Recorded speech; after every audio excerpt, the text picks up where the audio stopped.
Let us start the topic. Chapter 1, The Rise of Nationalism in Europe.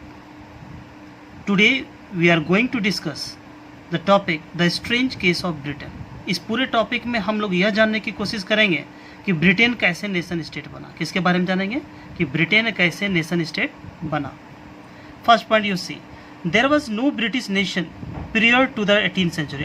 18th century की अगर हम बात करें तो पहले कोई भी ब्रिटिश नेशन नहीं था. The primary identities of the people who inhabited the British isles were ethnic ones such as English, Welsh, Scot and Irish. जो इनकी जो भाषाएं थी वो क्या क्या थी? इंग्लिश, वेल्स, स्कॉट और एरिस थे. All of these ethnic groups had their own cultural and political tradition. जितने भी इथनिक ग्रुप थे इनके अपने कल्चर थे, अपना पॉलिटिकल ट्रेडिशंस था. But as the English nation steadily grew in wealth, जैसे जैसे इंग्लिश नेशन को धन प्राप्त हुआ, धन यानी धनी होते चले गए, importance and power, it was able to extend its influence over the other nation of the island. और धीरे धीरे इसने क्या किया? दूसरे नेशन पर अपना प्रभाव जमाना स्टार्ट कर दिया. The English parliament which had seized power from the monarchy in 1688. देखिए इसको याद कर लेना है, 1688 बहुत इंपॉर्टेंट ईयर है. इंग्लिश पार्लियामेंट ने क्या किया था? Had seized power from the monarchy. 1688 में इसने उसकी शक्ति को छीन लिया. At the end of a protracted conflict was the instrument through which a nation state with England as its center came to be forged. तो यहाँ मेन आपको ये याद रखना है कि इंग्लिश पार्लियामेंट ने मोनार्की की शक्ति को सीज कर लिया 1688 में. ठीक है, झगड़े हुए इत्यादि. The Act of Union 1707 between England and Scotland that resulted in the formation of the United Kingdom of Great Britain. ये भी ईयर बहुत ही इंपॉर्टेंट है. 1707 एक कानून पारित हुआ, उसका नाम था एक्ट ऑफ यूनियन, इंग्लैंड और स्कॉटलैंड के बीच में, जिसके कारण United Kingdom of Great Britain का निर्माण हुआ. Meant in effect that England was able to impose its influence on Scotland. The British parliament was henceforth dominated by its English members.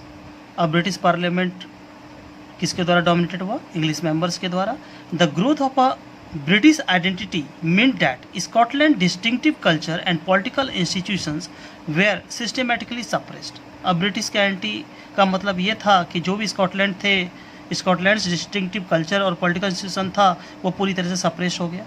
The Catholic clans that inhabited the Scottish Highland suffered terrible repression whenever they attempted to assert their independence. जब जब इन्होंने आज़ादी प्राप्त करने की कोशिश की तब तब उनको रिप्रेस किया गया. The Scottish Highland were forbidden to speak their Gaelic language. Scottish Highland कौन सा लैंग्वेज बोलते थे? तो गैलिक लैंग्वेज बोलते थे.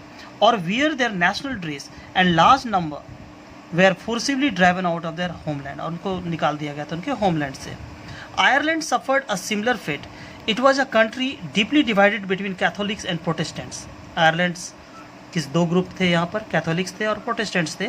The English helped the Protestants of Ireland to establish their dominance over a largely Catholic country. Catholic revolt against British. Catholic ने विद्रोह कर दिया ब्रिटिश के खिलाफ. Dominance were suppressed. उनका प्रभाव को सप्रेस कर दिया, कुचल दिया गया. Next page.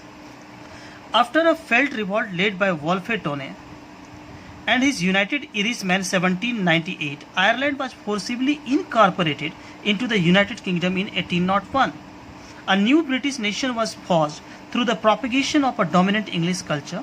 The symbol of the new Britain. अब एक नया राष्ट्र बना, ब्रिटेन एक नया राष्ट्र बन गया. तो नया राष्ट्र बनेगा उसके झंडे होंगे अपने.